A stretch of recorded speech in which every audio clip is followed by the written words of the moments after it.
Your father has decided to withdraw you from the School of Applied Design." Flossie Jayne looked up from the muslin in her hands, her fingers pausing, her needle protruding from the cream-colored fabric. "What do you mean?" Mother secured a porcelain button to a short basque waist of a Louis XVI brocade in rich shades of burgundy and claret. The buttons had miniatures painted onto them, miniatures Flossie had put there with her own brush. "I mean," Mother said, "when your current winter session at the design school is over, you will not be going back." Flossie lowered the bodice lining to her lap. The whalebone sandwiched between the two pieces of muslin slipped. "But why?" "The painting classes won't be complete until next summer." "Your father is aware of that." She snipped the end of the thread, then picked up another button. "Has something happened?" Mother said nothing. Her hair was no longer as black as Flossie's, but had softened with silver strands and was pulled up into a twist. "Mother, I live for those lessons. Painting is the only thing that gets me through this endless sewing." Even though Mother was working, she had dressed with extreme care. Her emerald gown was not as fancy as the ensembles she sewed for the upper echelons of New York society, but it was certainly nicer than that of most barbers' wives. When customers came by the house, they'd see what a fine figure she cut, and would often order something similar, but significantly more expensive. Thus, she and Flossie both dressed exquisitely and in the very latest fashions, no matter what their plans were. "The sewing we do is not endless," Mother said. "Endless sewing is what those poor unfortunates in factories and sweatshops do.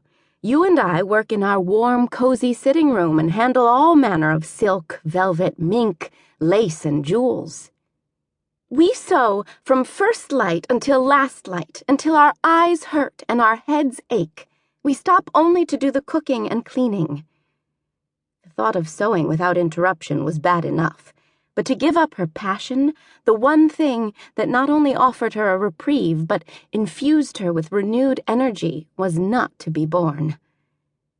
"You stop every afternoon for your lessons," Mother said.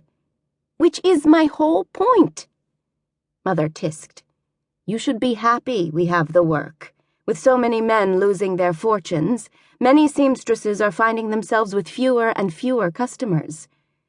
"You will never lose your customers." Flossie once again worked her needle along the edge of the whalebone, boxing it in with neat stitches. "Not when every gown you make is nothing short of a work of art." Mother allowed herself a small smile.